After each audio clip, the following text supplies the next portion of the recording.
اور آپ دیکھیں کتنی تبدیلی آ رہی ہے, لوگوں کے اصلی چہرے سامنے آ رہے ہیں. یعنی وہ ایک مفتی جس کے اکثر اسکینڈل عورتوں کے ساتھ نکلتے ہیں, اور ملتان کا نام لیے بغیر, اس کی آڈیو لیکس ہوئی ہیں جس میں اس نے کہا یہ کہاں کا شیخ الاسلام ہے, اس نے بڑے بڑے گندے الفاظ ان کے بارے میں استعمال کیے ہیں. تو میرا خیال ہے یہ بات ہمارے اسٹوڈنٹس کو اور باقی امت کو بتانے کے لیے کافی ہے کہ اگر ایک فرقے کا مفتی اعظم پلانٹ ارتھ دیوبند مفتی تقی عثمانی ایک مسئلے میں فقہ حنفی سے ذرا سا ڈیویٹ کرے تو اس کے اپنے علماء اسے شیخ الاسلام سے نہیں اسلام سے خارج کر دیتے ہیں. تو سرکار مجھے آپ کو کہاں سے انہوں نے قبول کرنا ہے؟ لہٰذا جہاں کہیں آپ کو کوئی وہم ہے نا کہ ان کے ساتھ کوئی مل بیٹھ کے کوئی بات ہو سکتی ہے, نہ, یہ کہانی ختم. ان کے ساتھ کوئی کمپرومائز نہیں ہو سکتا. ان کے ساتھ اتنی کمپرومائز کافی ہے کہ ہم ان کے پیچھے نمازیں پڑھتے ہیں, مسجد الگ نہیں بناتے ہیں, انہی کی مسجدوں میں نماز پڑھتے ہیں, ان کے پیچھے پڑھتے ہیں, چندہ ان کو دیتے ہیں. ٹھیک ہے جی, یہ ان کے ساتھ اتنا کمپرومائز کافی ہے. باقی آپ کہیں کہ یہ اکٹھے ہو سکتے ہیں کبھی بھی, ہاں اکٹھے ہونے کی پہلی شرط یہ ہے کہ سب سے پہلے اپنا فرقہ آپ کو چھوڑنا ہوگا. ویسے تو کہتے ہیں نا جی اپنا چھوڑو نا کسی کا چھیڑو نا, گمراہ ہی مر جاؤ. یعنی کہ مطلب یہ کہ اگر قادیانی ہو تو اپنا چھوڑو نا کسی کو چھیڑ, نہیں ہوتے آئی گمراہ ہے سرکار. تو آپ کے بارے میں بھی تو یہ کہتے ہیں نا. اور اسی وجہ سے شاہ ولی اللہ دہلوی نے اس میں یہ بھی سجیسٹ کیا کہ میری رائے یہ ہے کہ اب جب کہ ہمارے پاس احادیث کا خزانہ آ چکا ہے, ہمیں چاہیے کہ ہم ان سارے فقہاء کرام کی تعلیمات کو جوڑ کر احادیث کی روشنی میں دیکھیں اور ایک نئی فقہ مرتب کریں جس میں جو مسئلے امام حنیفہ کے درست ہیں وہ لے لیے جائیں, جو امام شافعی کے درست ہیں وہ لے لیے جائیں. سرکار یہی بات تو ہم کر رہے ہیں, اور شاہ ولی اللہ دہلوی لکھ کے گئے. لیکن سرکار شاہ ولی اللہ وائرل نہیں ہوئے تھے نا, انجینئر صاحب وائرل ہو گئے. مسئلہ یہ ہے کہ ایک سیکورٹی گارڈ بھی انجینئر صاحب کی ویڈیو دیکھ رہا ہے, ایک جنرل بھی ویڈیو دیکھ رہا ہے, ایک سپریم کورٹ کا جج بھی دیکھ رہا ہے, ایک لڑی بام بھی دیکھ رہا ہے, ایک ڈاکٹر بھی دیکھ رہا ہے, ایک انجینئر بھی دیکھ رہا ہے. اور وہ مولوی جو کہ قرآن و سنت کے دشمن ہیں وہ نہیں دیکھ رہے یا چھپ چھپ کے دیکھ رہے ہیں, لیکن ان کے بچے ضرور دیکھ رہے ہیں کیونکہ ہم ان کی بیٹھکوں میں ان کی اجازت کے بغیر یوٹیوب کے ذریعے موبائلوں میں داخل ہو چکے ہیں الحمدللہ. تو میں سب سے پہلے سلام انہی حنفیوں کو پیش کروں گا جنہوں نے مفتی صاحب کو گالیاں نکالی ہیں کہ آپ واقعی سچے حنفی ہو, کیونکہ حنفیت کی بنیاد یہ ہے کہ قرآن و سنت اور اجماع کو پیچھے رکھ کے اپنے بابوں کے جو خیالات ہیں ان کے نظریات ہیں انہیں آگے لے کے آنا ہے. تو میں آپ کو سلام پیش کرتا ہوں, واقعی ایک نمبر ہے. اور جو دوسرے مفتی صاحب کا دفاع کر رہے ہیں میں انہیں دعوت توبہ پیش کرتا ہوں کہ یا تو وہ اپنی اس فکر کو چھوڑیں, یہ دو کشتیوں کے مسافر نہ بنے کہ بیک وقت دونوں چیزوں کو پیرلل میں آپ لے کے چل رہے ہیں. مان لے کے غلطی ہوئی ہے. ویسے تو بڑے فخریہ کہتے ہیں کہ جی وہ تو ائمہ کرام کے اقوال ہیں کہ ہماری کوئی بات بھی قرآن و سنت کے خلاف ہو تو اسے چھوڑ دو, دیکھو ہم اندھی تقلید نہیں کرتے, اور فخریہ یہ بات بتاتے ہیں. لیکن پریکٹیکلی کوئی ایک بات انہیں بتا کے بتائیں اور دیکھیں ان کے چہرے بتائیں گے کہ ان کے اوپر کیسی ناگواری آئے گی. قرآن و سنت کی دشمنی ان کی گھٹی کے اندر آ چکی بھی ہے. تو نبی علیہ السلام نے تو کہا کہ یہ جو پوچھ پوچھ کے چل رہے ہو نا, دیکھ لو کہ یہ جو پوچھ پوچھ کے چل رہے ہو وہ صحیح بات بتا رہے ہیں یا اللہ کی وحی کے خلاف بتا رہے ہیں. تبھی کہا نا کہ تم اپنے علماء کی باتوں کو اللہ کی شریعت کے خلاف مان لیا کرتے تھے. تو اس کا مطلب ہے کہ ہر بندے نے دیکھنا ہے کہ یہ مولوی کوڑ پہ مار رہا ہے یا سچ پہ کہتا ہے. یہی مطلب ہوا نا. وہاں تو کسی نے کہا کہ جی ہم تو ناقص العقل ہیں, ہم جاہل ہیں, ہم کیسے دیکھ سکتے ہیں کہ قرآن و سنت میں کیا لکھا ہوا ہے یا رسول اللہ, یہ تو علماء کا کام ہے نا. تو دیکھ لیں اس سے یہ بھی رزلٹ نکلتا ہے. اور ڈگری ان کی اس کی اوقات یہ ہے کہ بریلوی دیوبندیوں کو جاہل کہتے ہیں, دیوبندی بریلویوں کے علماء کو جاہل کہتے ہیں, سنی شیعہ کے شیعہ سنی کے. یہ ٹوٹل اوقات ہے ان کی ڈگریوں کی. اور ہماری ڈگری صحیح بخاری میں بلغوا عنی ولو آیا, پہنچا دو میری طرف سے خواہ ایک آیت ہی آتی ہو. یہ نبی علیہ السلام نے ہماری ذمہ داری لگائی ہے. صحیح بخاری میں حدیث ہے, حضرت عبداللہ ابن عباس رضی اللہ تعالی عنہما نے جنازے میں سورہ فاتحہ پڑھی اور تھوڑی بلند آواز سے پڑھی. سنن نسائی میں یہ الفاظ موجود ہے کہ انہوں نے جہرن پڑھی, اور بعد میں انہوں نے جو مقتدی تھے انہیں بتایا کہ یہ میں نے اس لیے بلند آواز سے پڑھی ہے تاکہ تمہیں میں بتاؤں کہ جنازے میں سورہ فاتحہ پڑھنا سنت ہے, یعنی نبی علیہ السلام کا طریقہ ہے. یہ سنت وہ نہیں جو یہ مولویوں نے بنائی ہوئی ہے کہ رفع سنت ہے کہ فرض ہے, نہیں. صحابہ کرام کے زمانے میں یہ والی چلاکیاں نہیں ہوتی تھی جو یہ کرتے ہیں. سنت یعنی رسول اللہ کا طریقہ صلی اللہ علیہ وسلم. فجر کی نماز پڑھنا بھی سنت ہے, ظہر کے 4 فرض پڑھنا بھی سنت ہے. سنت مانا طریقوں. مصنف ابن ابی شیبہ میں موجود ہے, سنن نسائی کے اندر موجود ہے. حضرت عمر فاروق رضی اللہ تعالیٰ عنہ نے کوفہ کے جو جسٹس بنائے تھے نا قاضی شورے, انہیں خط لکھا, اور اس خط میں انہوں نے لکھا کہ جب بھی تمہیں کوئی مسئلہ درپیش ہو سب سے پہلے اللہ کی کتاب میں دیکھنا, اللہ کی کتاب میں نہ پاؤ تو رسول اللہ کی سنت میں دیکھنا صلی اللہ علیہ وسلم. سنت میں بھی نہ پاؤ تو پھر اجماع امت میں دیکھنا کہ امت کیا معاملات لے کر اجماعی طور پر چل رہی ہے. پوری امت, صرف فقہ حنفی فقہ شافعی نہیں, پوری امت. اور اگر اجماع میں بھی نہ پاؤ تو پھر تم اجتہاد کر لینا, اور نہ کرو تو بہتر ہے. انٹینڈڈ مسئلوں کو چھوڑ دو, نہ زیادہ سینگ پھنسانے کی کوشش کرنا. تو اس میں اہل سنت کا منہج پتہ چل گیا, قرآن سنت اور اس کے بعد اجماع اور پھر اجتہاد. جب تک قرآن و سنت میں کوئی چیز موجود ہے تو آپ کو نیچے جانے کی ضرورت ہی نہیں ہے. وہ صحابی کہتے ہیں جب وہ میں نے دعائیں سنی نا تو میں نے تمنا کی کہ کاش آج اس میت کی جگہ میری میت رکھی ہوتی اور اللہ کے نبی مجھ پہ یہ دعائیں پڑھ رہے ہوتے صلی اللہ علیہ وسلم. صلو علی محمد و آل محمد, اللہم صلی علی محمد و علی آل محمد. بلکہ مصنف ابن ابی شیبہ میں ابراہیم نخعی کا قول ہے جس کے اوپر پوری فقہ حنفی کھڑی ہوئی ہے, کیونکہ وہ کہتے ہیں کہ امام حنیفہ جو ہیں وہ ان کے پوتا شاگرد ہیں, ان کی مسند پہ آ کے بیٹھے ہیں. وہ کہتے ہیں سجدہ صاحب میں بھی ایک سلام ہے اور جنازے میں بھی. اچھا وہ پہلی بات پہ تو حنفی عمل کر رہے ہیں. سجدہ صاحب کے تو 5 طریقے ثابت ہیں, جس طریقے سے حنفی کرتے ہیں وہ بھی ثابت ہے, تابعین سے ہم اسے غلط نہیں کہتے. لیکن جہاں سے وہ لے رہے ہیں اس میں موجود ہے کہ صحف میں ایک سلام ہے, یعنی تشہد پڑھنے کے بعد ایک سلام پھیرنا ہے آپ نے اور پھر 2 سجدے کرنے ہیں. جو بعد میں آپ 2 سلام پھیرتے ہیں وہ تو نماز مکمل کرنے کے ہوتے ہیں. اور جنازے میں بھی ایک سلام ہے. اچھا آدھی انہوں نے بات لی ہوئی ہے کہ وہ سجدہ صاحب اس طریقے پہ کرتے ہیں لیکن نماز جنازہ میں 2 طرف سلام پھیرتے ہیں. تو پوری آپ روایت لیں. اگر کوئی دو طرف بھی پھیر لیتا ہے ہم اس کے اوپر فتوا نہیں لگاتے، تابعین سے ثابت ہے. البتہ نبی علیہ السلام کا جو سنت طریقہ ہے وہ دائیں طرف ایک طرف سلام پھیرنا ہے. یعنی عام نماز اور نماز جنازہ میں جو فرق ہے ان میں سے ایک فرق یہ بھی ہے. عرب ملکوں میں، سعودی عرب میں آپ میں سے اکثر لوگ حج عمرے کے لیے بھی گئے ہوں گے، ہر نماز کے بعد وہاں پہ جنازے ہوتے ہیں اجتماعی، اور ایک طرف بھی سلام پھیرتے ہیں اور سرن پڑھاتے ہیں. نبی علیہ السلام سے جہرن بھی نماز جنازہ ثابت ہے، لیکن آپ کا جو عمومی عمل ہے وہ سرن ہی ہے. سنن نسائی میں موجود ہے کہ نبی علیہ السلام سرن نماز جنازہ پڑھایا کرتے تھے، جس طرح ظہر اور عصر کی نماز پڑھائی جاتی ہے نا اس طرح. لیکن آپ جہرن بھی بعض اوقات پڑھاتے تھے. وہ تعلیم کے طور پہ بھی ہوتا تھا اور جواز کے طور پر بھی، دونوں طریقے سے ثابت ہے.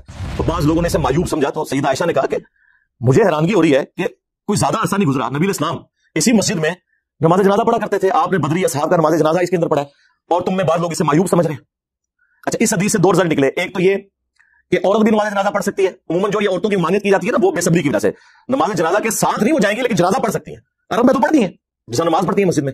اور دوسرا یہ بھی ثابت ہوا کہ مسجد میں بھی نماز جنازہ درست بلکہ سنت ہے. اور تیسری ایک اور بات بھی ثابت ہوئی کہ جو کیڑے نکالنے والے ہیں نا اور قرآن و سنت کو کم فہمی کی وجہ سے اگنور کرنے والے ہیں، وہ اس زمانے میں بھی موجود تھے. ظاہر وہ بریلوی جو بندی تو نہیں تیرا جو مخالفت کر رہے تھے، ظاہر نیو مسلم ہوں گے، انہیں چیزوں کا اتنا آئیڈیا نہیں ہوگا. اور اما عائشہ نے ان کی سلام اللہ علیہ اصلاح فرمائی. فقہ حنفی کے 3 بڑے مسائل ایسے ہیں جو جس سے وہ خود رجوع کر چکے ہیں. نمبر 1، مدینہ کو حرم امام حنیفہ رحمۃ اللہ علیہ نہیں مانتے تھے، فقہ حنفی والے مانتے ہیں. بخاری مسلم میں 50 سے زیادہ حدیث ہیں کہ مدینہ حرم ہے. نبی علیہ السلام نے کہا، اے اللہ، ابراہیم علیہ السلام نے مکے کو حرم بنایا تھا، میں مدینے کو حرم بناتا ہوں. اے اللہ، مدینے کے مد میں برکت عطا فرما، اس کے سا میں برکت عطا فرما. یہ میئرمنٹس کے انسٹرومنٹس ہیں جس طرح کلو گرام اور لیٹرز ہیں. اے اللہ، مدینے کی محبت ہمارے دل میں مکے کی طرح کر دے، بلکہ اس سے بھی زیادہ کر دے. کتنی دعائیں آپ نے فرمائی. تو آج بریلوی دیوبندی حنفی جو ہیں وہ مدینے کو حرم مانتے ہیں. دوسرا، امام حنیفہ رحمۃ اللہ علیہ شوال کے 6 روزوں کو بدعت سمجھتے تھے. ایون امام مالک جو مدینہ شریف میں رہتے ہیں، وہ الموطا امام مالک میں لکھ رہے ہیں کہ میں نے اہل مدینہ کو شوال کے 6 روزے رکھتے ہوئے نہیں پایا. حالانکہ اب سب رکھ رہے ہیں. بخاری کو چھوڑ کے باقی جو 5 کی 5 کتابیں اہل سنت کی، مسلم، ابو داؤد، ترمذی، نسائی، ابن ماجہ میں یہ حدیث موجود ہے کہ جو رمضان کے بعد شوال کے 6 روزے رکھ لے وہ ایسا ہے جیسا کہ پورے سال کے روزے اس نے رکھے. اور پوری زندگی رکھتا ہے تو پوری زندگی کے روزے. اس میں آپ کی مرضی ہے کہ وہ پورے مہینے میں کسی بھی وقت رکھ لیں. یہ نہیں ہے کہ ایک فوراً بعد رکھ لیں یا ساتھ ہی شروع کر دیں، جب آپ کا دل کرے آپ نے اس ایک مہینے میں 6 روزے پورے کر لیں. تو حنفیوں نے یہ ان کا مسئلہ چھوڑ دیا. امام حنیفہ جو ہے عقیقے کو زمانے جاہلیت کی رسم مانتے تھے، جبکہ بخاری میں موجود ہے نبی علیہ السلام نے فرمایا کہ بچے کی طرف سے عقیقہ کرو. ترمذی، ابو داؤد میں موجود ہے نبی علیہ السلام نے فرمایا لڑکے کی طرف سے 2 بکرے یا بکریاں اور لڑکی کی طرف سے 1 کرو. بچے کی جان گروی ہوتی ہے عقیقے کے، بس خون بہاؤ. خون مانا نہیں پوری جان دینی آپ نے، یہ گائے میں اسے نہیں ڈالنا ہے، بکرا یا بکری. تو یہ 3 مسئلے ایسے ہیں جو چھوڑ دیے انہوں نے. باقی فقہ حنفی والوں کو ہم ریکویسٹ کریں گے کہ آپ ذرا اپنے بابا جی جنہیں سارے بابا مانتے ہیں، شاہ ولی اللہ دہلوی، ان کی کتاب حجت اللہ البالغہ پڑھ کے تو دیکھیں. انہوں نے تقلید کے بارے میں جو طبیعت آپ لوگوں کی صاف کی بھی ہے، انہوں نے کہا کہ امت کی گمراہی کی سب سے بڑی وجہ یہ اندھی تقلید ہے. ہاں، انہوں نے کہا کہ واجب ہے لوگوں کے اوپر کہ جب انہیں سنت پہنچ جائے تو وہ سنت کے مطابق عمل کریں، اپنے امام کے اقوال کو چھوڑ دیں. اور انہوں نے اس میں لکھا ہے جو بخاری اور مسلم سے بغض رکھے وہ سنیت سے خارج ہے. اور اس پہ اجماع ہے کہ بخاری اور مسلم کی تمام متصل الاسناد احادیث قطعی الصحت ہے. ان سے بغض رکھنے والا بدعتی ہے، وہ سنی نہیں ہو سکتا. تو مجھے بتائیں کون بغض رکھ رہا ہے؟ عزتیں اویل کر رہے ہیں قرآن و سنت کے نام کے اوپر، چندے اکٹھے کر رہے ہیں قرآن و سنت کے نام کے اوپر، سواریاں سوار کر رہے ہیں مکے اور مدینے کی آوازیں لگا کے، اور پھینکتے کہاں ہیں دیوبند اور بریلی میں جا کے. اور جو شخص نہیں کہتا ہے کہ بھائی ان بابوں سے دستبردار ہو، اپنی نسبت اس کے ساتھ مضبوط کرو جس کی قبر مدینے میں صلی اللہ علیہ وآلہ وسلم، تو یہ کہتے ہیں کوئی نیا فرقہ لے کے آ گیا. نیا نہیں لے کے آیا سرکار. یہ مرنے سے پہلے اے مسلمان کر لیں اس پہ غور. کتابوں کا خدا اور ہے، بابوں کا خدا اور. بابے بھی اسی خدا کو مانتے ہیں، لیکن ان کوالٹیز کے ساتھ نہیں جو وحی کے ذریعے آئی ہیں، بلکہ ان کوالٹیز کے ساتھ جو ان کے بزرگوں نے تعلیم فرمائی ہے. تو دیکھیں سرکار پھر اللہ نے تھوڑے بلا کیڑی چھڑی ہے. ہاں، جڈی کو بلائی سی نا اڈی اڈی بلا چھڑ دیتی ہے. میرے نبی سا ہے ہی کوئی نہیں، تیرے بابے تھے شاہ ہی کوئی نہیں. ٹھیک ہے نا. ہاں، الحمدللہ رب العالمین والصلاة والسلام علی سید الانبیاء والمرسلین وعلی آلہ واصحابہ اجمعین الی یوم الدین. الحمدللہ آج 4 دسمبر 2022 کو سنڈے کے دن ہمارا یہ پبلک سیشن نمبر 71 منعقد ہونے جا رہا ہے. آپ کے سوالات ریئل ٹائم پرچیوں کی شکل میں میرے پاس آ چکے ہیں، لیکن انہیں ڈسکس کرنے سے پہلے اس ویک کا ایک کرنٹ ایشو جو ایک ریلیجن کے پوائنٹ آف ویو سے بون آف کنٹینشن بنا، وہ مفتی تقی عثمانی صاحب حفظہ اللہ تعالی نے اپنے بڑے بھائی مفتی رفیع عثمانی رحمہ اللہ تعالی کا جنازہ پڑھایا. اور ٹیکنالوجی نے جہاں کہیں پہ بھی اپنے پنجے گاڑے ہیں تو بڑے لوگوں کو ایکسپوز کر دیا ہے. ہر اعتبار سے لوگ ایکسپوز ہوئے ہیں. اب وہ ان کی بدقسمتی تھی یا اس عوام کی خوش قسمتی تھی کہ وہ کالر مائک بالکل قریب لگا ہوا تھا، پڑھ رہے وہ سرن تھے، لیکن سورۃ الفاتحہ پڑھتے ہوئے آواز باہر آ گئی، بس اس کی وجہ سے پھر ادھم مچ گیا۔ عین ممکن ہے انہوں نے جان بوجھ کے خود تھوڑا سا اونچا پڑھا ہو، لیکن وہ اونچا پڑھنے کی ضرورت نہیں ہے، وہ پڑھ رہے ویسے سرگوشی میں تھے، لیکن وہ آواز باہر آئی، اور جو فرقہ باز ہوتے ہیں ان کے تو کان فوراً کھڑے ہو جاتے ہیں کہ یہ کیا ہو رہا ہے۔ اور اس کے بعد دو طبقات بن گئے، ایک وہ گروہ تھا جو ان کے حق میں بول پڑا، لیکن وہ بولا بھی فرقہ واریت کے انڈر کہ جی یہ جو سورہ فاتحہ پڑھی ہے انہوں نے، یہ ہمارے نزدیک بھی جائز ہے، لیکن ثنا کے طور پر، قرآن کے طور پر نہیں، کیونکہ ہم نے تو ہر وہ بات کرنی ہے جو اللہ کے محبوب صلی اللہ علیہ وآلہ وسلم کی تعلیمات کے اپوزٹ ہو۔ تو ہم یہ کیسے مان لیں کہ سورہ فاتحہ نماز جنازہ میں پڑھی جائے؟ تو وہ ثنا کے طور پر، تعریفی کلمات کے طور پر پڑھی ہے۔ کچھ نے کہا جی وہ دعا کے طور پر پڑھی جا سکتی ہے، بھئی دعا کے طور پہ پڑھی جائے گی تو پھر تو تیسری تکبیر کے بعد پڑھی جائے گی، وہ تو پہلی تکبیر کے بعد پڑھ رہے تھے۔ اور جو صحیح سچے کٹر ٹھیٹھ حنفی، جس طرح وہ ہمارے مفتی سعید صاحب فرماتے ہیں، وہ تھے نا، وہ بالکل انہوں نے دلیری سے کہا کہ یہ کہاں کا شیخ الاسلام ہے، اس کو نہیں پتا 1400 سال سے ہمارا جو ایک مذہب چلتا آ رہا ہے اس کے خلاف اس نے ایک ایکٹیویٹی پرفارم کر دی۔ سرکار 1400 سال نہیں، نہ یہ 1100-1200 سال جو بخاری مسلم میں حدیث ہے، سب سے بہتر زمانہ میرا، پھر میرے صحابہ کا، پھر تابعین کا، پھر تبع تابعین کا، اس کے بعد جھوٹے لوگ پیدا ہوں گے، امانت میں خیانت کریں گے اور موٹاپے کو پسند کریں گے۔ یہ اس زمانے کی آپ کی بنائی ہوئی فقہ ہے۔ امام ابو حنیفہ رحمہ اللہ تعالیٰ کو ہم کوئی کنڈیم نہیں کرتے اس حوالے سے، ان کے پاس جتنے لمیٹڈ ریسورسز تھے انہوں نے بیسٹ پرفارم کیا۔ ان کا یہ کہہ دینا ہی کافی ہے کہ ہماری کوئی بات بھی قرآن و سنت کے، ایون صحابہ کے اقوال کے خلاف ہو تو اسے چھوڑ دو۔ حجت اللہ البالغہ میں شاہ ولی اللہ دہلوی، جنہیں بریلوی، دیوبندی، اہل حدیث تینوں 12ویں صدی کا مجدد مانتے ہیں، صرف عجم میں نہیں، عرب کے لوگ بھی انہیں بڑی قدر کی نگاہ سے دیکھتے ہیں اس کتاب کی وجہ سے۔ وہ اردو میں ٹرانسلیٹ ہو چکی ہے، لیکن ہمارے درس نظامی کے کورس کے اندر اس کے نوٹس پڑھائے جاتے ہیں۔ میں بلیو ایریا کی مسجد میں آج سے آلموسٹ 14 سال پرانی میں بات کر رہا ہوں، دیوبندیوں کی ایک مسجد میں بیٹھا ہوا تھا، تو وہاں مفتی صاحب سے ایک ڈسکشن شروع ہوئی، تو میں نے انہیں کہا کہ حجت اللہ البالغہ میں تو شاہ ولی اللہ دہلوی نے تقلید کو اس امت کی خرابی کی سب سے بڑی وجہ بتایا، اور انہوں نے تو کنڈیم کیا ہے اندھی تقلید کو۔ وہ کہتے ہیں کہ قرآن و سنت کے دلائل کے اندر اندر آپ نے کسی کی بات ماننی ہے، اور انہوں نے تو ائمہ اربعہ کے اقوال نقل کیے ہیں۔ وہ بندہ انکاری ہو گیا، وہ کہتا ہے میں نے پڑھی ہوئی ہے۔ میں نے کہا آپ نے پڑھی نہیں ہوگی، آپ نے صرف نوٹس پڑھے ہوں گے، لے کے آئے حجت اللہ البالغہ، میں آپ کو نکال کے دیتا ہوں۔ خیر وہ اٹھے نہیں پھر وہاں سے لینے کے لیے، کیونکہ انہیں اندازہ ہو گیا کہ ہمارے ساتھ کام ہمارے بڑوں نے ڈالا ہوا ہے۔ یہ ان لوگوں کا حال ہے۔ تو شاہ ولی اللہ دہلوی نے ایک چیپٹر اس میں یہ بھی باندھا ہے کہ امام شافعی رحمۃ اللہ علیہ نے جب فقہ حنفی کو اور فقہ مالکیہ کو دقت نظر سے پڑھنا شروع کیا تو انہیں اندازہ ہو گیا کہ اس کے اندر تو کئی ایک چیزیں ہیں جو صراحتاً مرفوع احادیث کے خلاف ہیں۔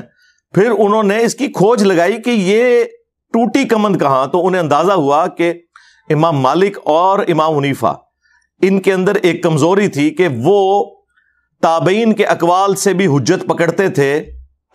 یہ کوئی ایسی کمزوری نہیں ہے جسے کوئی کمزوری کہا جائے، لیکن جب صحیح احادیث آ جائیں تو پھر تو تابعین کے وہ قیاس یا ان کے کیے ہوئے اجتہاد تو قبول نہیں کیے جائیں گے۔ تو پھر انہوں نے اس کی ریمیڈی کی۔ اسی لیے آپ کو فقہ شافعیہ میں اور فقہ حنبلیہ کے اندر بہت کم کمزوریاں نظر آئیں گی، اور اس کو ایپیکس پہ پہنچایا امام بخاری اور امام مسلم نے۔ انہوں نے تو پھر کسی کو نہیں چھوڑا، سب سے اختلاف کیا، اور اسی وجہ سے شاہ ولی اللہ دہلوی نے اس میں یہ بھی سجیسٹ کیا کہ میری رائے یہ ہے کہ اب جب کہ ہمارے پاس احادیث کا خزانہ آ چکا ہے، ہمیں چاہیے کہ ہم ان سارے فقہاء کرام کی تعلیمات کو جوڑ کر احادیث کی روشنی میں دیکھیں اور ایک نئی فقہ مرتب کریں، جس میں جو مسئلے امام حنیفہ کے درست ہیں وہ لے لیے جائیں, جو امام شافعی کے درست ہیں وہ لے لیے جائیں. سرکار یہی بات تو ہم کر رہے ہیں, اور شاہ ولی اللہ دہلوی لکھ کے گئے ہیں, لیکن سرکار شاہ ولی اللہ وائرل نہیں ہوئے تھے نا, انجینئر صاحب وائرل ہو گئے ہیں. مسئلہ یہ ہے کہ ایک سیکورٹی گارڈ بھی انجینئر صاحب کی ویڈیو دیکھ رہا ہے, ایک جنرل بھی ویڈیو دیکھ رہا ہے, ایک سپریم کورٹ کا جج بھی دیکھ رہا ہے, ایک ریڑی بان بھی دیکھ رہا ہے, ایک ڈاکٹر بھی دیکھ رہا ہے, ایک انجینئر بھی دیکھ رہا ہے. اور وہ مولوی جو کہ قرآن و سنت کے دشمن ہیں وہ نہیں دیکھ رہے یا چھپ چھپ کے دیکھ رہے ہیں, لیکن ان کے بچے ضرور دیکھ رہے ہیں, کیونکہ ہم ان کی بیٹھکوں میں ان کی اجازت کے بغیر یوٹیوب کے ذریعے موبائلوں میں داخل ہو چکے ہیں الحمدللہ. تو اب اس وجہ سے زیادہ فتنہ کھڑا ہو گیا, یعنی وہ پنجابی والا فتنہ نہیں, عربی والا آزمائش. تو یہ ان لوگوں کی حالت ہے. یہ یعنی صفائیاں پیش کر رہے ہیں کہ فقہ حنفی بھی صحیح ہے اور مفتی صاحب بھی صحیح ہیں, اور جو کٹر ٹھیٹ سچے حنفی ہیں وہ کہہ رہے ہیں نہیں مفتی صاحب کی ایسی کی تیسی. تو میں سب سے پہلے سلام انہی حنفیوں کو پیش کروں گا جنہوں نے مفتی صاحب کو گالیاں نکالی ہیں کہ آپ واقعی سچے حنفی ہو, کیونکہ حنفیت کی بنیاد یہ ہے کہ قرآن و سنت اور اجماع کو پیچھے رکھ کے اپنے بابوں کے جو خیالات ہیں, ان کے نظریات ہیں, انہیں آگے لے کے آنا ہے. تو میں آپ کو سلام پیش کرتا ہوں, آپ واقعی ایک نمبر ہیں. اور جو دوسرے مفتی صاحب کا دفاع کر رہے ہیں, میں انہیں دعوت توبہ پیش کرتا ہوں کہ یا تو وہ اپنی اس فقہ کو چھوڑیں, یہ دو کشتیوں کے مسافر نہ بنے کہ بیک وقت دونوں چیزوں کو پیرلل میں آپ لے کے چل رہے ہیں. مان لے کے غلطی ہوئی ہے. ویسے تو بڑے فخریہ کہتے ہیں کہ جی وہ تو ائمہ کرام کے اقوال ہیں کہ ہماری کوئی بات بھی قرآن و سنت کے خلاف ہو تو اسے چھوڑ دو, دیکھو ہم اندھی تقلید نہیں کرتے, اور فخریہ یہ بات بتاتے ہیں. لیکن پریکٹیکلی کوئی ایک بات انہیں بتا کے بتائیں, اور دیکھیں ان کے چہرے بتائیں گے کہ ان کے اوپر کیسی ناگواری آئے گی. قرآن و سنت کی دشمنی ان کی گھٹی کے اندر آ چکی ہوئی ہے. یعنی یہ کوئی جان بوجھ کے نہیں ہے, انجانے میں. شیطان بھی ظاہر ہے اسی طریقے سے داخل ہوا ہے. اب وہ ان کے اندر حمیت, اتخذوا احبارہم ورہبانہم اربابا من دون اللہ, یہود و نصارہ نے اپنے علماء کو اور اپنے صوفیوں جوگیوں کو رب مان لیا ہوا تھا اللہ کے مقابلے پر. اب اس آیت مبارکہ کی شرح میں ایک حدیث ہے, اس کی صحت پہ اختلاف ہے, لیکن شیخ البانی اس کو حسن درجے میں مانتے ہیں. جامعہ ترمذی میں ہے, مسند احمد کے اندر موجود ہے, اور شاہ ولی اللہ دہلوی نے بھی تقلید کے رد میں اس حدیث کو حجت اللہ البالغہ میں نقل کیا کہ حاتم طائی جو تھے مشہور عرب کے ایک سخی, ان کے بیٹے مسلمان ہو گئے, عدی ابن حاتم. وہ نبی اسلام کے پاس حاضر ہوئے اور کہا کہ یا رسول اللہ قرآن میں ایک آیت ایسی ہے جو مجھے کھٹکتی ہے, میں چاہ رہا ہوں میں آپ سے اس کا فہم سمجھ لوں. یہ جو سورہ توبہ کی آیت نمبر 31, اتخذوا احبارہم ورہبانہم اربابا من دون اللہ, کہ یہود و نصارہ نے اللہ کے مقابلے پر اپنے مولویوں کو, صوفیوں کو, جوگیوں کو, بزرگوں کو, بزرگان دین کو, علماء کرام کو, علماء کرام کو, کرائم انگلش والا علماء سو کے لیے وہ بھی درست ہے اپنی جگہ, یہ جو رب مان لیا ہوا تھا. تو ہم تو خود عیسائی رہے, ہم نے تو کبھی عبادت نہیں کی اپنے علماء کی. تو نبی علیہ السلام نے فرمایا کہ کیا تم اپنے علماء اور صوفیوں, رہبان, ان جوگیوں کے کہنے کے اوپر اللہ کی طرف سے جو چیز حلال تھی ان کے کہنے پہ اسے حرام, اور جو اللہ نے حرام کی تھی ان کے کہنے پہ اسے حلال نہیں مان لیا کرتے تھے؟ ان کا یا رسول اللہ ایسے ہی تھا. تو فرمایا یہی تو رب بنانا ہے, کیونکہ شریعت کا کسٹوڈین اللہ ہے, وہ ڈیسائیڈ کرے گا. یہ رب ماننا ہے ان کو. نہیں جی, نبی علیہ السلام نے آپ کا ایک مسئلہ حل کر دیا. جو میرے اوپر بڑی تہمت لگاتے ہیں نا, یہ کہتا ہے جی وہ ڈائریکٹ دیکھیں کہ قرآن و سنت میں کیا ہے, بزرگان دین سے اور علماء سے پوچھ کے نہ چلیں. تو نبی علیہ السلام نے تو کہا کہ یہ جو پوچھ کے چل رہے ہو نا, دیکھ لو کہ یہ جو پوچھ کے چل رہے ہو وہ صحیح بات بتا رہے ہیں یا اللہ کی وحی کے خلاف بتا رہے ہیں. تبھی کہا نا کہ تم اپنے علماء کی باتوں کو اللہ کی شریعت کے خلاف مان لیا کرتے تھے. تو اس کا مطلب ہے کہ ہر بندے نے دیکھنا ہے کہ یہ مولوی کوڑ پہ ماردا ہے یا سچ پہ کہندا ہے. یہی مطلب ہوا نا. وہاں تو کسی نے نہیں کہا کہ جی ہم تو ناقص العقل ہیں, ہم جاہل ہیں, ہم کیسے دیکھ سکتے ہیں کہ قرآن و سنت میں کیا لکھا ہوا ہے یا رسول اللہ, یہ تو علماء کا کام ہے نا. تو دیکھ لیں, اس سے یہ بھی رزلٹ نکلتا ہے. اور ڈگری ان کی اس کی اوقات یہ ہے کہ بریلوی دیوبندیوں کو جاہل کہتے ہیں، دیوبندی بریلویوں کے علماء کو جاہل کہتے ہیں، سنی شیعہ کے، شیعہ سنی کے. یہ ٹوٹل اوقات ہے ان کی ڈگریوں کی. اور ہماری ڈگری صحیح بخاری میں بلغوا عنی ولو آیا، پہنچا دو میری طرف سے خواہ ایک آیت ہی آتی ہو. یہ نبی علیہ السلام نے ہماری ذمہ داری لگائی ہے. خیر یہ ایک ٹاپک الگ سے ہے، میں اس طرف واپس آتا ہوں. جو تقی عثمانی صاحب نے نماز جنازہ میں سورہ فاتحہ پڑھی، تو یہ انہوں نے کوئی خلاف سنت کام نہیں کیا. صحیح طریقہ یہی ہے. صحیح بخاری میں حدیث ہے، حضرت عبداللہ ابن عباس رضی اللہ تعالی عنہما نے جنازے میں سورہ فاتحہ پڑھی اور تھوڑی بلند آواز سے پڑھی. سنن نسائی میں یہ الفاظ موجود ہیں کہ انہوں نے جہرن پڑھی، اور بعد میں انہوں نے جو مقتدی تھے انہیں بتایا کہ یہ میں نے اس لیے بلند آواز سے پڑھی ہے تاکہ تمہیں میں بتاؤں کہ جنازے میں سورہ فاتحہ پڑھنا سنت ہے، یعنی نبی علیہ السلام کا طریقہ ہے. یہ سنت وہ نہیں جو یہ مولویوں نے بنائی ہوئی ہے کہ رفع دین سنت ہے کہ فرض ہے. نہیں، صحابہ کرام کے زمانے میں یہ والی چلاکیاں نہیں ہوتی تھیں جو یہ کرتے ہیں. سنت یعنی رسول اللہ کا طریقہ صلی اللہ علیہ وآلہ وسلم. فجر کی نماز پڑھنا بھی سنت ہے، ظہر کے 4 فرض پڑھنا بھی سنت ہے. سنت مانا طریقوں. تو اور سنن نسائی میں موجود ہے، ساتھ ایک سورت بھی ملائی انہوں نے، اور پھر آڈینس سے کہا کہ یہ میں نے اس لیے کیا تاکہ تمہیں معلوم ہو جائے کہ یہ نبی صلی اللہ علیہ وآلہ وسلم کی سنت ہے. اب میں حنفیوں سے یہ پوچھوں گا کہ اللہ کے بندو، تم لوگ تو کہتے تھے کوئی صحیح حدیث مل جائے تو وہی ہمارا مذہب ہے. اب تو حدیث مل گئی نا، اب تمہارے اجتہاد کہاں گئے؟ انہیں پھینکو اب ردی کی ٹوکری میں. مصنف ابن ابی شیبہ میں موجود ہے، سنن نسائی کے اندر موجود ہے. حضرت عمر فاروق رضی اللہ تعالیٰ عنہ نے کوفہ کے جو جسٹس بنائے تھے نا، قاضی شرح، انہیں خط لکھا، اور اس خط میں انہوں نے لکھا کہ جب بھی تمہیں کوئی مسئلہ درپیش ہو، سب سے پہلے اللہ کی کتاب میں دیکھنا، اللہ کی کتاب میں نہ پاؤ تو رسول اللہ کی سنت میں دیکھنا صلی اللہ علیہ وآلہ وسلم. سنت میں بھی نہ پاؤ تو پھر اجماع امت میں دیکھنا کہ امت کیا معاملات لے کر اجماعی طور پر چل رہی ہے. پوری امت، صرف فقہ حنفی فقہ شافعی نہیں، پوری امت.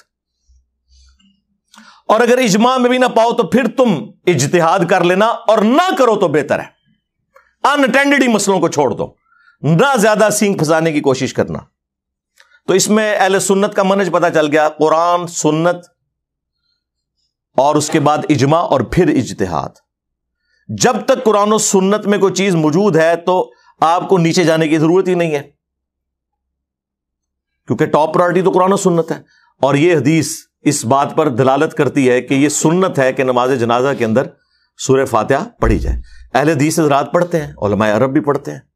یہاں پہ انہوں نے یہ اپنی نشانی بنائی ہوئی تھی. بخاری مسلم دونوں میں حدیث ہے کہ نبی صلی اللہ علیہ وآلہ وسلم جنازے میں 4 تکبیرات کہا کرتے تھے. اور ایک حدیث صحیح مسلم کی ہے جس میں ہے کہ نبی علیہ السلام جنازے میں 5 تکبیرات بھی کہا کرتے تھے. یعنی یہ دونوں عمل ثابت ہیں، 4 تکبیرات بھی اور 5 بھی. ہمارے جو استاد تھے شیخ زبیر لیزئی رحمہ اللہ تعالی، ان کے جنازے میں 5 تکبیرات ہوئی تھی. انہوں نے وصیت کی تھی کہ میرے جنازے میں 5 تکبیرات ہونی چاہیے، یہ سنت بھی زندہ ہو. اہل تشیع تو 5 تکبیرات ہی کہتے ہیں، اہل سنت کے ہاں عموماً 4 تکبیرات ہی کہی جاتی ہیں. ہاں اہل حدیث حضرات کو چونکہ سنت کا پتہ ہے تو وہ 5 پہ بھی عمل کرتے ہیں، 4 پہ بھی عمل کرتے ہیں. اور اس میں آپ نے پہلی تکبیر کے بعد سورۃ الفاتحہ اور ساتھ ایک سورت ملانی ہے. ثنا پڑھنا کوئی ثابت نہیں ہے، اور جو ان کی ثنا ہے نا وجل ثناؤ کا، وہ تو ویسے ہی کوئی نہیں ثابت. ویسے نماز میں ہے ثنا، جامعہ ترمذی کے اندر ہے، صحیح مسلم میں بھی موجود ہے، سبحانک اللہم وبحمدک وتبارک اسمک وتعالی جدک ولا الہ غیرک، عام نمازوں کے لیے. جنازہ میں سورہ فاتحہ ہے اور ایک سورت ملانا ہے. دوسری تکبیر کے بعد آپ نے درود شریف پڑھنا ہے. ان کا بنایا ہوا درود شریف نہیں جو بخاری مسلم میں ہے، درود ابراہیمی جو آپ نماز میں پڑھتے ہیں. اور تیسری تکبیر کے بعد آپ نے دعائیں مانگنی ہیں. دعائیں کافی ساری آئی ہیں. ایک تو مشہور دعا ہے جو جامعہ ترمذی میں، ابو داؤد میں، سنن نسائی میں، مشکات میں موجود ہے، اللہم اغفر لحینا ومیتنا وشاہدنا وغائبنا. یہ پوری دعا عام مسلمانوں نے یہی والی یاد کی ہوئی ہے. اور مسلم شریف میں ایک حدیث ہے، وہ صحابی بڑی رکت انگیز حدیث ہے، وہ کہتے ہیں کہ میں نے نبی علیہ السلام کے پیچھے جنازہ پڑھا تو آپ نے میت کے لیے دعائیں فرمائی، اور ظاہر تھوڑی بلند آواز سے کی، تو صحابہ کرام نے وہ یاد کر لی دعائیں، وہ تو کمال کے الفاظ ہیں۔ نبی علیہ السلام نے دعا کی، اے اللہ اس پہ رحم فرما، اسے بخش دے، اس کی مہمان نوازی فرما، اے اللہ اسے اپنے گھر والوں سے بہتر گھر والے عطا فرما، اسے اس کی بیوی سے اچھی بیوی عطا فرما۔ بڑی رکت انگیز دعا ہے صحیح مسلم کے اندر، وہ ہم انشاءاللہ یہ ساری احادیث ڈسپلے کر دیں گے۔ وہ صحابی کہتے ہیں جب وہ میں نے دعائیں سنی نا تو میں نے تمنا کی کہ کاش آج اس میت کی جگہ میری میت رکھی ہوتی اور اللہ کے نبی مجھ پہ یہ دعائیں پڑھ رہے ہوتے صلی اللہ علیہ وآلہ وسلم۔ صلو علی محمد وآل محمد، اللہم صلی علی محمد وعلی آل محمد۔ تو تیسری تکبیر کے بعد آپ نے وہ دعائیں پڑھنی ہے، اور چوتھی تکبیر کے بعد آپ نے سلام پھیرنا ہے۔ اگر 5 تکبیرات ہوں گی تو پھر چوتھی کے بعد بھی دعائیں مانگنی ہوگی، اور 5ویں تکبیر کے بعد پھر آپ نے سلام پھیرنا ہے، اور سلام دائیں طرف پھیرنا سنت ہے۔ عرب سارے ملکوں میں دائیں طرف پھیرا جاتا ہے، یہاں پہ اہل حدیث تھوڑا سا وہ حنفیوں سے ڈرے ہوئے تھے، اب کچھ ان کو عقل آئی ہے، انہوں نے ایک طرف شروع کیا، ادروائز میجورٹی ابھی بھی 2 طرف پھیرتی ہے۔ سنن کبریٰ البیہقی میں دونوں طرح کی احادیث موجود ہیں۔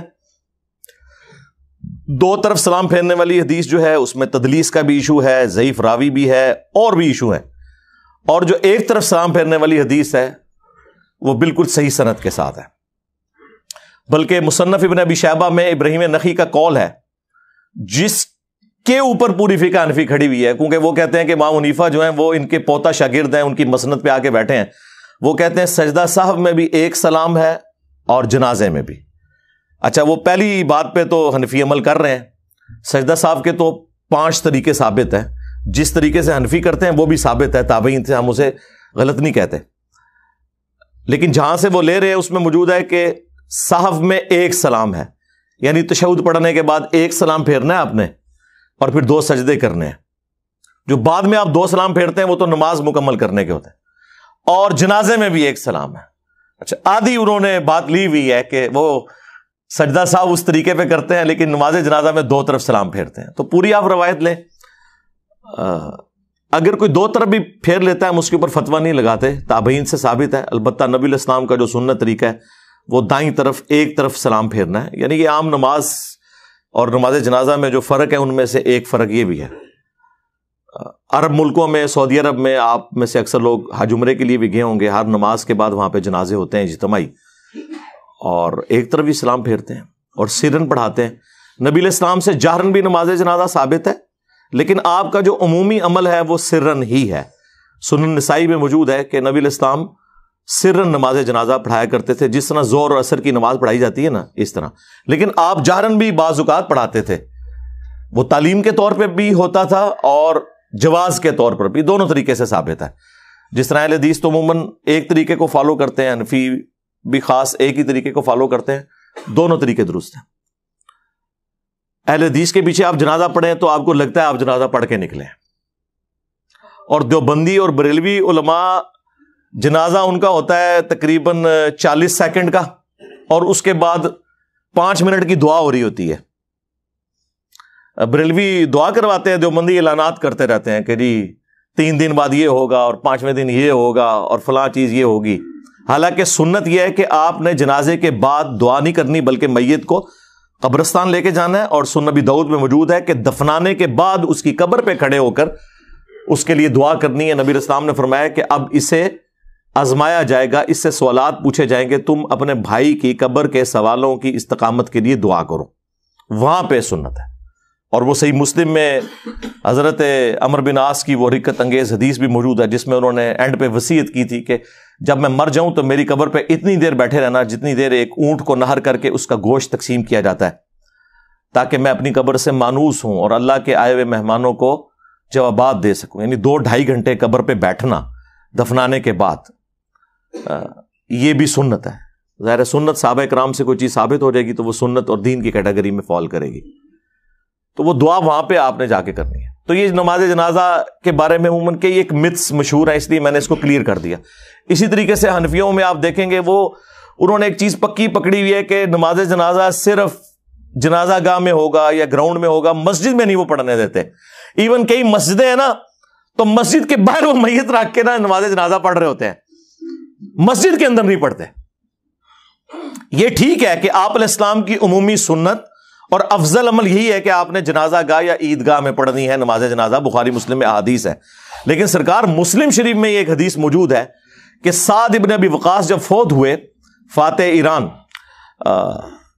المتوفا 56 ہجری، جو قادسیہ میں حضرت عمر نے جنہیں امیر لشکر بنا کے بھیجا تھا، اور یہ آخر میں فوت ہونے والے بدری اصحاب میں سے ہیں۔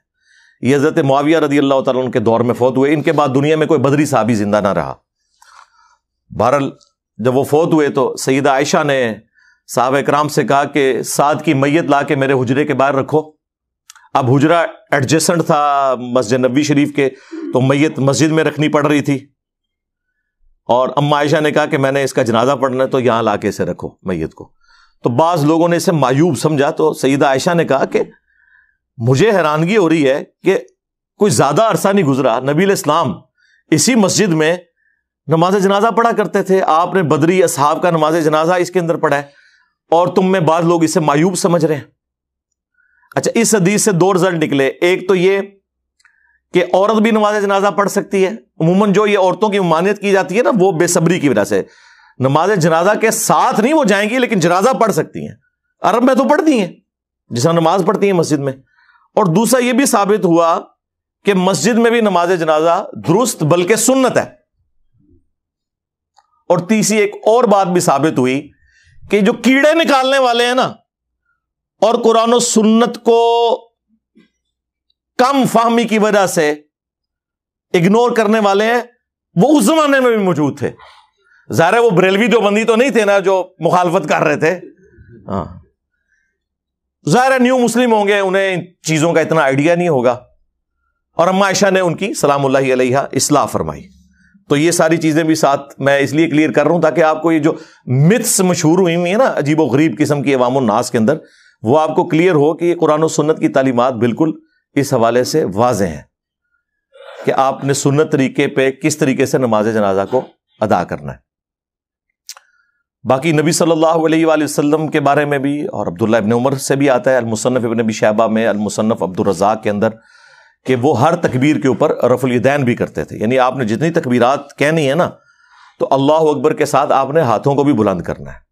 نماز جنازہ ہو، نماز عیدین ہو، قیام کی حالت میں جب بھی تکبیر کہی جائے گی نا، تو آپ نے رفع الیدین کرنا ہے۔ یہ اصولی حدیث سنن نبی داؤد کے اندر موجود ہے کہ نبی علیہ السلام رکوع سے پہلے جب بھی تکبیر کہتے تھے نا، تو رفع الیدین کرتے تھے۔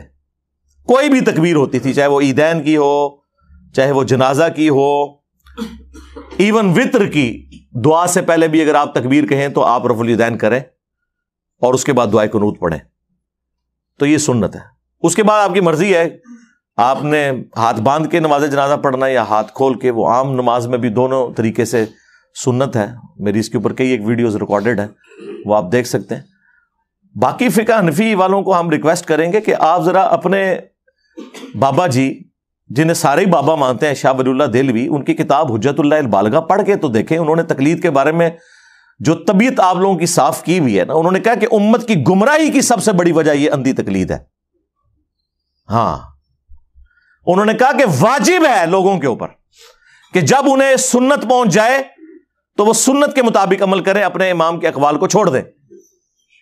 اور انہوں نے اس میں لکھا ہے جو بخاری اور مسلم سے بغض رکھے وہ سنیت سے خارج ہے، اور اس پہ اجماع ہے کہ بخاری اور مسلم کی تمام متصل الاسناد احادیث قطعی الصحت ہے، ان سے بغض رکھنے والا بدعتی ہے، وہ سنی نہیں ہو سکتا۔ تو مجھے بتائیں کون بغض رکھ رہا ہے؟ عزتیں اویل کر رہے ہیں قرآن و سنت کے نام کے اوپر، چندے اکٹھے کر رہے ہیں قرآن و سنت کے نام کے اوپر، سواریاں سوار کر رہے ہیں مکے اور مدینے کی آوازیں لگا کے، اور پھینکتے کہاں ہیں؟ دیوبند اور بریلی میں جا کے۔ اور جو شخص انہیں کہتا ہے کہ بھائی ان بابوں سے دستبردار ہو، اپنی نسبت اس کے ساتھ مضبوط کرو جس کی قبر مدینے میں صلی اللہ علیہ وآلہ وسلم، تو یہ کہتے ہیں کوئی نیا فرقہ لے کے آ گیا۔ نیا نہیں لے کے آیا سرکار، یہ مرنے سے پہلے اے مسلمان کر لے اس پہ غور، کتابوں کا خدا اور ہے، بابوں کا خدا اور۔ بابے بھی اسی خدا کو مانتے ہیں، لیکن ان کوالٹیز کے ساتھ نہیں جو وحی کے ذریعے آئی ہیں، بلکہ ان کوالٹیز کے ساتھ جو ان کے بزرگوں نے تعلیم فرمائی ہے۔ تو دیکھیں سرکار، پھر اللہ نے تو اڑے بلا کیڑی چھڈی ہے، ہاں جڈی گمراہی سی نا اڈی وڈی بلا چھڑ دیتی ہے۔ میرے نبی سا ہے ہی کوئی نہیں، تیرے بابے تے شاہ ہی کوئی نہیں، ٹھیک ہے نا؟ ہاں تو وہ آپ یہ دیکھیں، یہ جب کبھی گمراہی بڑے لیول کی آتی ہے نا، تو اس کے آگے پھر ہرڈل اور رکاوٹ، اور اسے ختم کرنے کے لیے اسی لیول کی بڑی آواز پھر بلند ہوتی ہے۔ اور یہ یقین کریں کہ مجھے بھی نہیں پتا کہ مجھے کس طریقے سے اللہ تعالیٰ نے لا کے تو اس پلیٹ فارم پہ اتنی دلیری کے ساتھ کھڑا کر دیا۔ یہ انسان اپنی مرضی سے کچھ نہیں کر سکتا، اللہ تعالیٰ وقت کے ساتھ حالات و واقعات فیوریبل کرتا ہے۔ ظاہر ہے کہ ابھی اس وقت جو ہم باتیں کر رہے ہیں، آج سے 15-20 سال پہلے تو تصور ہی نہیں تھا، ملک کے حالات ہی ایسے نہیں تھے۔ ہر چیز فیوریبل ہوتی ہے، اللہ تعالیٰ کی تائید شامل ہوتی ہے، تو پھر یہ معاملات بہتری کی طرف جاتے ہیں۔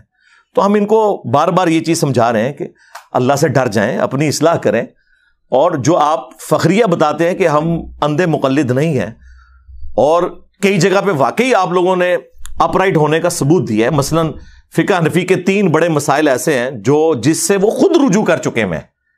نمبر 1، مدینے کو حرم امام حنیفہ رحمۃ اللہ علیہ نہیں مانتے تھے، فقہ حنفی والے مانتے ہیں۔ بخاری مسلم میں 50 سے زیادہ احادیث ہیں کہ مدینہ حرم ہے۔ نبی علیہ السلام نے کہا، اے اللہ، ابراہیم علیہ السلام نے مکے کو حرم بنایا تھا، میں مدینے کو حرم بناتا ہوں۔ اے اللہ، مدینے کے مد میں برکت عطا فرما، اس کے سا میں برکت عطا فرما۔ یہ میئرمنٹس کے انسٹرومنٹس تھے، جس طرح کلو گرام اور لیٹرز ہیں۔ اے اللہ، مدینے کی محبت ہمارے دل میں مکے کی طرح کر دے، بلکہ اس سے بھی زیادہ کر دے۔ کتنی دعائیں آپ نے فرمائی۔ تو آج بریلوی دیوبندی حنفی جو ہیں وہ مدینے کو حرم مانتے ہیں۔ دوسرا، امام حنیفہ رحمۃ اللہ علیہ شوال کے 6 روزوں کو بدعت سمجھتے تھے۔ ایون امام مالک جو مدینہ شریف میں رہتے ہیں، وہ الموطا امام مالک میں لکھ رہے ہیں کہ میں نے اہل مدینہ کو شوال کے 6 روزے رکھتے ہوئے نہیں پایا، حالانکہ اب سب رکھنے ہیں۔ بخاری کو چھوڑ کے باقی جو 5 کتابیں اہل سنت کی، مسلم، ابو داؤد، ترمذی، نسائی، ابن ماجہ میں یہ حدیث موجود ہے کہ جو رمضان کے بعد شوال کے 6 روزے رکھ لے، وہ ایسا ہے جیسا کہ پورے سال کے روزے اس نے رکھے، اور پوری زندگی رکھتا رہے تو پوری زندگی کے روزے۔ اس میں آپ کی مرضی ہے کہ وہ پورے مہینے میں کسی بھی وقت رکھ لیں، یہ نہیں ہے کہ ایک فوراً بعد رکھ لیں یا 7 ہی شروع کر دیں، جب آپ کا دل کرے آپ نے اس ایک مہینے میں وہ 6 روزے پورے کرنے ہیں۔ تو حنفیوں نے یہ ان کا مسئلہ چھوڑ دیا۔ امام حنیفہ جو ہے عقیقے کو زمانہ جاہلیت کی رسم مانتے تھے، جبکہ بخاری میں موجود ہے نبی علیہ السلام نے فرمایا کہ بچے کی طرف سے عقیقہ کرو۔ ترمذی ابو داؤد میں موجود ہے نبی علیہ السلام نے فرمایا لڑکے کی طرف سے 2 بکرے یا بکریاں، اور لڑکی کی طرف سے 1 کرو۔ بچے کی جان گروی ہوتی ہے عقیقے کے بس خون بہاؤ، خون مانا ہے نہیں پوری جان دینی ہے آپ نے، یہ گائے میں اسے نہیں ڈالنے، بکرا یا بکری۔ تو یہ 3 مسئلے ایسے ہیں جو چھوڑ دیے انہوں نے۔ باقی جو کسی کو وہم آ جاتا ہے نا، یار وہ اتنے بڑے بزرگ سے کیسے بات چھپی رہے گی، اور چھڑ دو، ان سے بڑے بڑے بزرگوں سے باتیں چھپی رہ گئی ہیں۔ بخاری مسلم دونوں میں حدیث ہے، حضرت عمر امیر المومنین ہے، ان کے دور کے اندر حضرت ابو ہریرہ رضی اللہ تعالیٰ عنہ اور حسان ابن ثابت مسجد نبوی میں بیٹھے ہوئے ہیں۔ حضرت حسان جو ہیں وہ انہیں نعتیہ اشعار سنا رہے ہیں، حضرت عمر وہاں سے گزرے، کہا کچھ نہیں، صرف دیکھا، اور انہوں نے کہا عمر اس طرح نہ دیکھ میری طرف، تجھ سے بہتر شخص مسجد میں ہوتا تھا، میں اسے بھی نعتیہ اشعار سناتا تھا۔ حضرت عمر کا اتنا روب ہے، اور دیکھیں حضور کے اسٹوڈنٹس کتنے دلیر ہیں، یعنی یہ وہی ہے، یہ شاعری کوئی نہیں، ہاں یہ وہی ہے۔ ہاں تو حضرت عمر نے کہا کہ اپنا گواہ لے کے آؤ، انہوں نے کہا یہ ابو ہریرہ بیٹھے ہیں، ان سے پوچھے۔ تو حضرت ابو ہریرہ نے کہا کہ میں گواہی دیتا ہوں کہ نبی علیہ السلام نہ صرف حضرت حسان سے نعتیہ اشعار سنتے تھے بلکہ دعا فرمایا کرتے تھے، اے اللہ حسان کی مدد فرما روح قدس کے ذریعے، جس طرح تو نے عیسیٰ ابن مریم کی مدد فرمائی تھی، وہ ایدناہ بروح القدس۔ تو حضرت عمر وہاں سے چلے گئے، انہوں نے یہ نہیں کہا کہ علیکم بسنتی و سنت الخلفاء الراشدین المہدیین. انہیں پتا تھا کہ یہ اسی صورت میں جب قرآن و سنت کے انڈر ہو، جہاں کی مجھ سے مس ہینڈلنگ ہوگی تو میں رجوع کروں گا. دوسرا اس سے یہ رزلٹ نکلا کہ بڑے سے بڑے شخص سے بھی حدیث چھپی ہو سکتی ہے. حضرت عمر سے بڑا کون تھا؟ تو اگر حضرت عمر کو حدیث نہیں پتا تھی تو امام حنیفہ کو اگر کوئی حدیث نہیں پہنچی تو اس میں کون سا مسئلہ ہے؟ اور تیسرا، حضرت ابو ہریرہ کو حجت مانتے تھے حضرت عمر، لہذا وہ جو ان کے بارے میں پروپیگنڈا ہوتا ہے کہ وہ ان کی حدیثیں قبول نہیں کرتے تھے، یہ بالکل غلط بات ہے. ویسے الگ سے اس پہ میری ویڈیو ریکارڈ ہو چکی ہے. ایک اور مثال، وہ بھی بخاری مسلم دونوں میں. حضرت ابو ہریرہ نبی الاسلام کی وفات کے بعد 30 سال تک یہ فتویٰ دیتے تھے کہ جس شخص کے اوپر غسل فرض ہو وہ روزہ نہیں رکھ سکتا. 30 سال میں نے کیلکولیٹ کیے کیونکہ اس وقت مدینے کا گورنر مروان بن حکم تھا، اور مروان بن حکم حضرت معاویہ کے دور میں رضی اللہ تعالیٰ عنہ گورنر مدینہ بنا. حضرت عائشہ تک جب بات پہنچی تو انہوں نے فرمایا کہ نبی علیہ السلام تو جنبی ہوتے تھے اور فجر کا وقت داخل ہونے کے بعد غسل اتارا کرتے تھے اور روزہ رکھ لیا کرتے تھے. جب حضرت ابو ہریرہ تک یہ بات پہنچی تو انہوں نے اپنے فتوے سے رجوع کر لیا. یار اگر حضرت ابو ہریرہ جو سب سے زیادہ احادیث روایت کرنے والے ہیں ان سے کوئی حدیث چھپی رہ گئی ہے، سرکار تو آڑے بابے تے شاہی کوئی نہیں. دیکھو کیسا یونیورسل جملہ آپ کو دیا ہے. ابو ہریرہ جیسا ہے ہی کوئی نہیں، تیرا بابا تے شاہی کوئی نہیں. ان سے بھی تو رہ گئی نا ایک بات، اوور لک ہوگی. اس طرح کی کئی ایک مثالیں میں نے مسئلہ 197 ریکارڈ کروا دی ہے. جسے شوق ہے نا، مسئلہ 197 اماموں کی، 4 اماموں کی تقلید اور اماموں کی گستاخی کا الزام. بھائی اماموں کی گستاخی تو آپ لوگ کر رہے ہیں. اماموں نے کب کہا ہے کہ آپ انہیں اللہ اور اس کے محبوب صلی اللہ علیہ وآلہ وسلم کے مقابلے پہ پوجنا شروع کر دیں؟ انہیں تو اپنی آخرت کی فکر تھی. انہوں نے کب اس طرح کی تعلیمات دی ہیں؟ یہ آپ لوگوں نے ان کے ساتھ غلط چیزیں منسوب کر دی ہیں. بخاری مسلم میں حدیث ہے، مولا علی اس کے راوی ہیں. وہ کہتے ہیں کہ ایک انصاری کو نبی الاسلام نے امیر بنا کے بھیجا، کچھ صحابہ کو ایک مہم پر روانہ کیا، اور اس امیر کو اتنا غصہ آیا کہ اس نے اپنے سب آرڈینیٹس کو کہا کہ ایک آگ کا الاؤ جلاؤ. اور جب خوب بھڑک گیا تو اس نے کہا کہ میں تمہارا امیر ہوں، میری اطاعت رسول اللہ کی اطاعت اور رسول اللہ کی اطاعت اللہ کی اطاعت ہے، اور میری نافرمانی رسول اللہ کی نافرمانی اور رسول اللہ کی نافرمانی اللہ کی نافرمانی ہے. اب میں تمہیں حکم دیتا ہوں کہ اس آگ میں کودو. تو وہ حنفی ہوتے تو شاید کود ہی جاتے ہیں، ویسے انہیں بھی نہیں کودنا. ایک گالی کر دیں تقلید دی. تو انہوں نے کہا کہ ہم آگ سے بچنے ہی کے لیے تو رسول اللہ کے دامن کرم میں آئے تھے، تو پھر ہمیں آگ میں پھینک رہا ہے. تو ہمارا امیر ہے لیکن تیری یہ بات نہیں مانیں گے. واپسی پہ جب نبی الاسلام کی خدمت میں یہ مقدمہ پیش ہوا تو بخاری مسلم کے الفاظ ہیں، نبی الاسلام نے فرمایا اگر تم اس آگ میں کود جاتے تو سیدھا جہنم کی آگ میں جا کے نکلتے. اللہ کی نافرمانی میں مخلوق کی اطاعت نہیں ہے. مخلوق کی اطاعت صرف معروف میں ہے، منکر میں نہیں ہے. تو مفتی تقی عثمانی صاحب مبارکباد کے مستحق ہیں کہ انہوں نے ایک جرت دکھائی ہے. کئی ایک معاملات میں پہلے بھی انہوں نے جرت دکھائی ہے، یہاں پہ بھی جو انہوں نے جرت دکھائی ہے ہم انہیں اپریشیٹ کرتے ہیں. اور ظاہر ہے ایک بڑا بندہ جب کوئی کام کرتا ہے تو اس کی وجہ سے پھر ایک چیز موضوع بحث بن جاتی ہے، لوگوں کے دماغوں کی گرہ کھلنا شروع ہو جاتی ہے. یہ ایک بہت بڑا ذریعہ تھا. اور پھر آپ کو پتا ہے کہ ہمیں فل ٹاس ملے تو ہم باؤنڈری سے نہیں اسٹیڈیم سے باہر پھینکتے ہیں، ٹھیک ہے نا. تو اونٹ تجھے فل ٹاس مارو پاویں یارکر مارو، میں اوور پچ بنا لینی ہے. ہاں کوئی شے آوے صحیح، کیونکہ یہ ایک موقع ہوتا ہے آپ لوگوں تک بات پہنچانے کا. اور آپ دیکھیں کتنی تبدیلی آ رہی ہے، لوگوں کے اصلی چہرے سامنے آ رہے ہیں.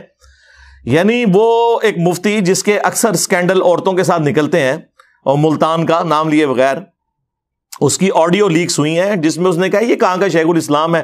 اس نے بڑے بڑے گندے الفاظ ان کے بارے میں استعمال کیے ہیں. تو میرا خیال ہے یہ بات ہمارے اسٹوڈنٹس کو اور باقی امت کو بتانے کے لیے کافی ہے کہ اگر ایک فرقے کا مفتی اعظم پلانٹ ارتھ دیوبند مفتی تقی عثمانی ایک مسئلے میں فقہ حنفی سے ذرا سا ڈیویٹ کرے تو اس کے اپنے علماء اسے شیخ الاسلام سے نہیں اسلام سے ہی خارج کر دیتے ہیں. تو سرکار مجھے آپ کو کہاں سے انہوں نے قبول کرنا ہے؟ لہذا جہاں کہیں آپ کو کوئی وہم ہے نا کہ ان کے ساتھ کوئی مل بیٹھ کے کوئی بات ہو سکتی ہے، نا، ایک کہانی ختم. ان کے ساتھ کوئی کمپرومائز نہیں ہو سکتا.